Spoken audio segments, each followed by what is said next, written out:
Makeover Family Saloon hair service for girls and boys. Bleach, hair, do styling, makeup, wax for body and face, facial, cleanup. पता civil line चौराहा union.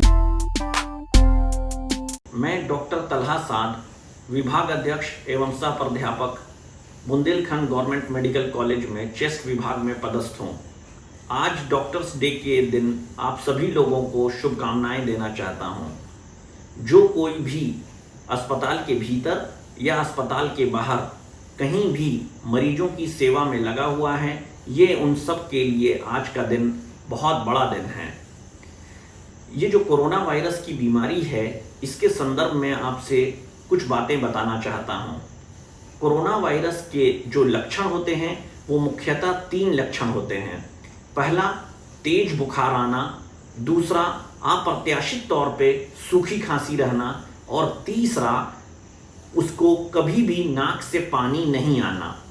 अब ये जो तेज बुखार आना और अप्रत्याशित तौर पे जो कि खांसी है, ये दूसरे और बीमारियों में भी होना स्वाभाविक सी बात है। जैसे जो तेज बुखार है, ये आपको पूछना चाहिए कि मलेरिया जैसा बुखार तो नहीं आया, क्योंकि मलेरिया आमतौर से हमारे मरीजों में पाया जाता है और हर व्यक्ति को 1 ना 2 बार तो मलेरिया हो ही चुका है, तो वो उस तेज बुखार को पहचानता है। इसके संग ही अप्रत्याशित सूखी खांसी। इस बात का ख्याल रखें कि जब आप सवाल पूछते हैं तो आप ये ज़रूर पूछें कि आपकी खांसी में खखार कफ आता है या सूखी खांसी रहती है। अगर खखार कफ आ रहा है तो इसके कोविड होने की संभावना काफ़ी कम है। ठीक है।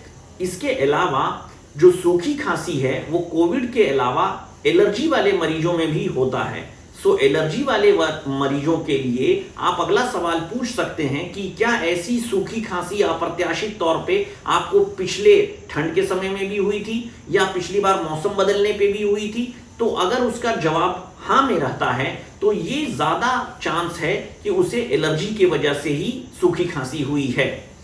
तीसरी बात जो होती है वो है नाक से पानी बिल्कुल नहीं आने की। सो हम सभी लोगों को पिछले कई सालों में सर्दी जुकाम या वायरल हो चुका है, तो हम सभी लोग इस बात को बेहतरीन तरीके से जानते हैं कि जब भी आमतौर से जो सर्दी खांसी या वायरल होता है तो शुरू में 3 से 4 दिन तक नाक से पानी आता है और उसके बाद नाक ठसी ठसी सी हो जाती है, नाक बंद बंद सी हो जाती है। लेकिन कोविड की स्थिति में, कोविड बीमारी की स्थिति में ये नाक पानी आना शुरू से ही बंद रहता है और नाक से पानी कभी भी नहीं आ रहा होता है और नाक बंद बंद सी रहती है। तो मैं अपनी बात को फिर से रिपीट करता हूं कि इस कोविड के लक्षण को पहचानने के लिए आप 3 बातों पे ध्यान देंगे। पहला, तेज बुखार आना, दूसरा सूखी खांसी आना, तीसरा नाक से पानी बिल्कुल नहीं आना। अगर इन 3 लक्षणों को आप पूछ रहे हैं अपने मरीजों में और इन तीनों लक्षणों को अगर आप अपने मरीज में पा रहे हैं तो कृपया करके इनको जल्द से जल्द फीवर क्लिनिक भेजने की कोशिश करेंगे। अपने घरों, उनके घरों के नज़दीक जो भी सबसे नज़दीक फीवर क्लिनिक होगा वहां उनको पहुंचाने का कष्ट करेंगे। अब इसके अलावा 2 और बातें आपको बताना चाहता हूं। पहली चीज़ है, एक आपने काफ़ी नाम सुन रखा होगा ILI और दूसरा सैरी का। ILI और सैरी क्या होता है ये ILI और क्या होता है ये सैरी?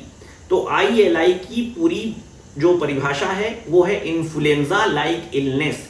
इस इन्फ्लुएंजा लाइक इलनेस का मतलब होता है कि जैसा वायरल आपको पहले सालों में होता था उससे मिलता जुलता बीमारी। ठीक है। तो इस ILI की परिभाषा में क्या क्या बातें शामिल हैं? ILI की परिभाषा में 4 बातें शामिल हैं। सूखी खांसी होना, गले में खराश होना और तेज बुखार होना 100.4 डिग्री फ़ारेनहाइट से ज्यादा। जो आपके पास नॉन कॉन्टैक्ट थर्मोमीटर है उससे आप माप करके देख सकते हैं कि उसका बुखार 100.4 डिग्री फ़ारेनहाइट से ज्यादा है क्या। और चौथी चीज, उसकी सांस की क्षमता, जो SpO2 बोलते हैं, जो उसकी ऑक्सीजन की क्षमता उसके शरीर में मौजूद होती है, अगर वो 94% है तो इसे ILI की परिभाषा में रख सकते हैं। तो ILI की परिभाषा में 4 बातें हुई।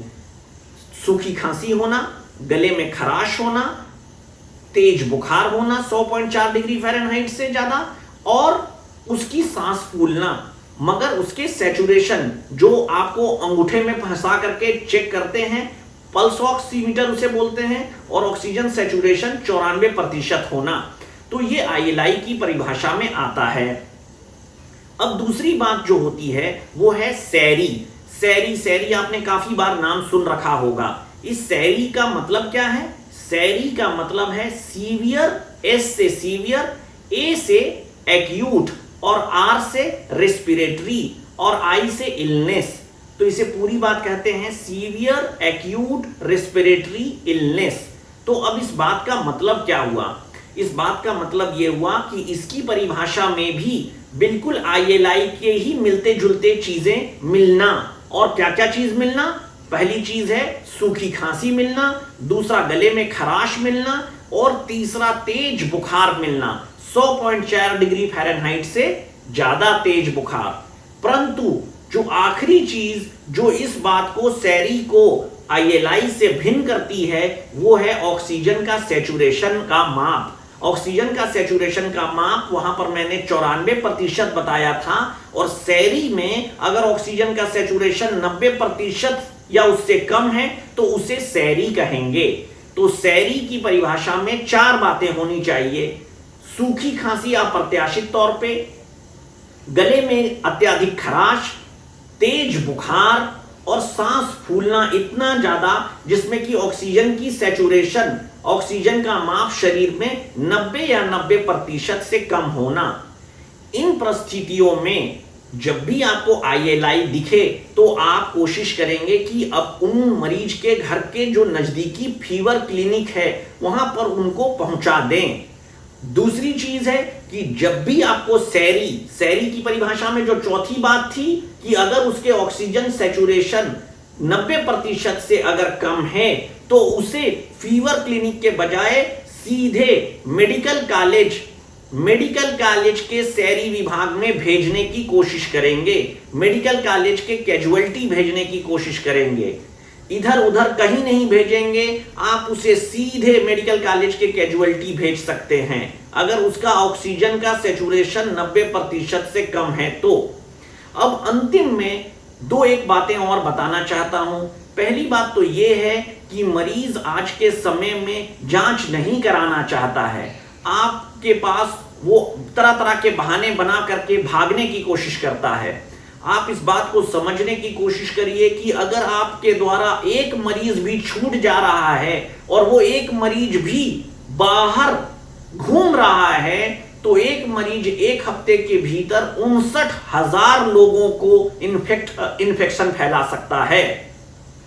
आप इस बात से अंदाजा लगा लीजिए कि आपकी छोटी सी लापरवाही से आपका जितना भी मेहनत किया हुआ है वो बेकार चला जाएगा। सो हम लोगों को हर एक मरीज पे मेहनत करना है, किसी भी मरीज को छूटने नहीं देना है। हर मरीज को इस बात के लिए तैयार करना है कि उसे फीवर क्लिनिक जरूर जाना है और जाकर के अपनी जांच करानी है। और जिन लोगों की सांस ज्यादा उखड़ रही हो आपके नजदीक में, जो भी आपने देखा है जिन मरीजों की तबीयत अच्छी नहीं है, उन्हें जरूर से कैजुअल्टी मेडिकल कॉलेज के लिए भेजेंगे। ये बेहद जरूरी है। अभी ऐसा होता है, जो दूसरी बात जो जरूरी है कि हम सभी को ये लगता है कि हम तो सेफ है ना, तो हम आपको ये बात बताना चाह रहे हैं कि अगर कोई भी अगर अनसेफ है तो हम सभी अनसेफ हैं। अगर कोई भी अनसेफ है तो हम सभी अनसेफ हैं, और अगर हम सभी को सेफ कर ले रहे हैं तभी हम जाकर के सेफ हैं। कहने का मतलब यह है कि अगर आप ये सोच रहे हैं कि फलाने आदमी या हमारे घर में कोई काम वाली आती है या फिर हमारे घर में कोई दुकान में अगर कोई छोटा कर्मचारी है वो अगर अनसेफ है तो उससे क्या हुआ, हम तो सारा पीपीई पहन रहे हैं, हम तो सारा सैनिटाइजर इस्तेमाल कर रहे हैं, हमारे पास तो मास्क है, तो इससे कोई लाभ नहीं होगा। आपके पास अनेकों ऐसे उदाहरण मौजूद हो चुके हैं जबकि एक ही अस्पताल के भीतर जो छोटा से छोटा कर्मचारी था उसके इन्फेक्टेड होने के बाद बड़े से बड़े डॉक्टर भी इन्फेक्टेड हो गए। एक दवाई स्टोर में अगर छोटे से छोटा अगर कर्मचारी भी पॉजिटिव हुआ और इन्फेक्टेड हुआ तो बड़े से बड़े कर्मचारी भी इन्फेक्टेड हो गए।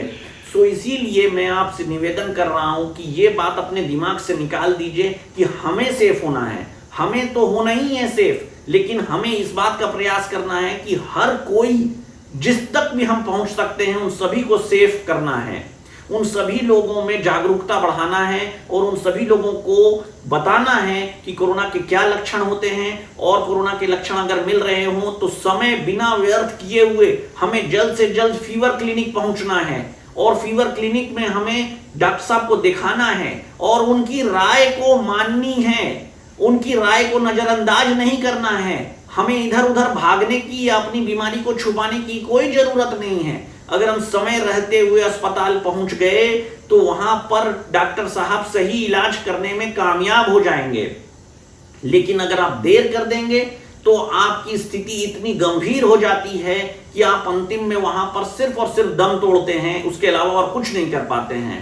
सो मेरा निवेदन है कि हम सभी लोगों को मिल करके हर एक मरीज को पहचानने की कोशिश करनी है और उन लोगों को सही समय रहते हुए उन लोगों को फीवर क्लिनिक और मेडिकल कॉलेज के कैजुअलिटी तक पहुंचाने की कोशिश करनी है। धन्यवाद। Makeover Family Saloon hair service for girls and boys. Bleach, hair, do styling, makeup, wax for body and face, facial, cleanup. पता सिविल लाइन चौराहा यूनियन